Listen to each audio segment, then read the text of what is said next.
No, a fantastic week of college football, and we'll start in the great state of Florida. Miami is the state champions of Florida at this point. They've beaten USF, they've beaten FSU, and they've beaten Florida. Florida State at home, number 18, Florida State. Miami comes to town, the number 3 ranked team in the country. Miami makes it happen 28-22. 28 straight points from the Canes. They outscored FSU 28-3 in the first 3 quarters. I thought Carson Beck was solid all game. 20 for 27, 241 yards and 4 touchdown passes, 2 of which were to Malachi Toney, the other 2 to CJ Daniels. Malachi Toney, the freshman, has been putting on a show so far this year. Just hard to tackle due to his speed, his quickness, his ability to break down defenders and beat them. And Carson Beck was able to find him. CJ Daniels, a huge weapon on the outside too. Plus took some digs at the Florida State fans with the celebrations on ABC, hitting them with the oh hard, but sometimes you gotta do it to them in an in-state rivalry game. Carson Beck impressed me. First career game with multiple 40-plus yard touchdown passes. I just thought Beck was in complete command, in complete control. He knew exactly where to go with the ball. There was no flinch. And in an atmosphere like Florida State's that is rocking at the level that it seemed to be rocking on Saturday night, no flinch was something important. And that's why Miami invested in Carson Beck the way they did, right? An experienced quarterback that's played at the highest of levels. And Florida State, they slowed down Miami's run game, which they had to do if they wanted a shot to win. And that puts more pressure on the quarterback, right? And Carson Beck said, ain't no problem, and took advantage of what was given to him. But what'd you see in this game, either from Miami or Florida State? What stood out?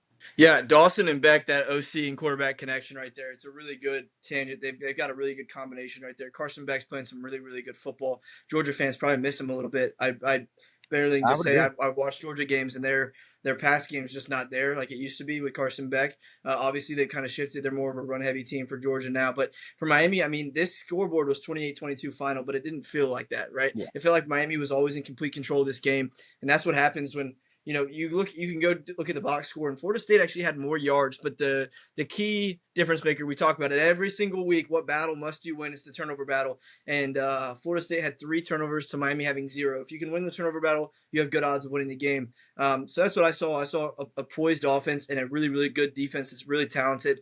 And I saw a Florida State team that just, they're still figuring it out clearly, right? Like offensively, they are still figuring it out. They're still figuring it out defensively as well. They have all that new talent, all that new portal talent. But for Miami, man, what a win. And Miami right now, I think that is the number 1 team in America. In my opinion, if I was ranking them, I'd rank Miami the number 1 team in the country. 2 weeks ago, I said Miami was the scariest team. And now I'm willing to put that best team in the country label on them because the defense was impressive, as we've known, right? There's guys on their defense that are in Heisman conversations here. Their defense stopped Florida State 7 straight drives, right? They went punt, interception, punt, fumble, punt, interception. So not good. Seminoles held to a season-low 22 points. They've been on a scoring run in their games prior. They averaged 230 rushing yards in the first 4 games. Miami's defense held them to 132 yards on 38 carries.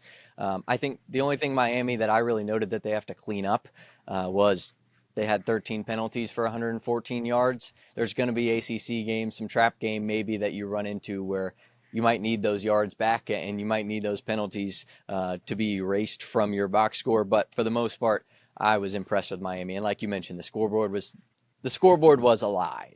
It was not that close for scoreboard watchers and Florida State of fans. this game.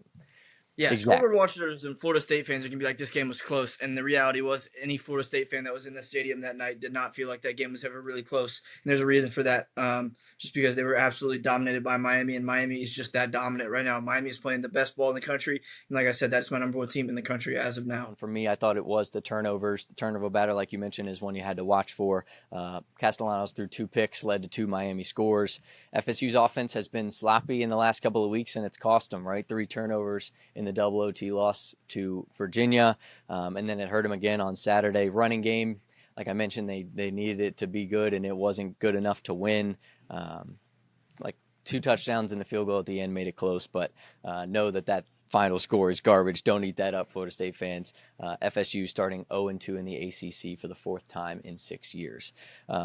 Miami running the state of Florida. That's what I gathered from this one. It's third AP Top 25 win, and the first time they've had 3 of those since 2009. So Miami off to a very, very hot start, and a lot to look forward to the rest of the way for them. See how they can deal with, I guess, a relatively easy ACC schedule. They've made it through the hardest part, I think, and that's what Mario Cristobal spoke about in his post-game press conference. The fact that the first chunk, this first 6 weeks, these first 5 games, those are going to be the hardest. And if they could get through those, they can start to work the kinks out and really get going the rest of the year. Yeah, I agree there. I mean, we're talking about Miami running the state.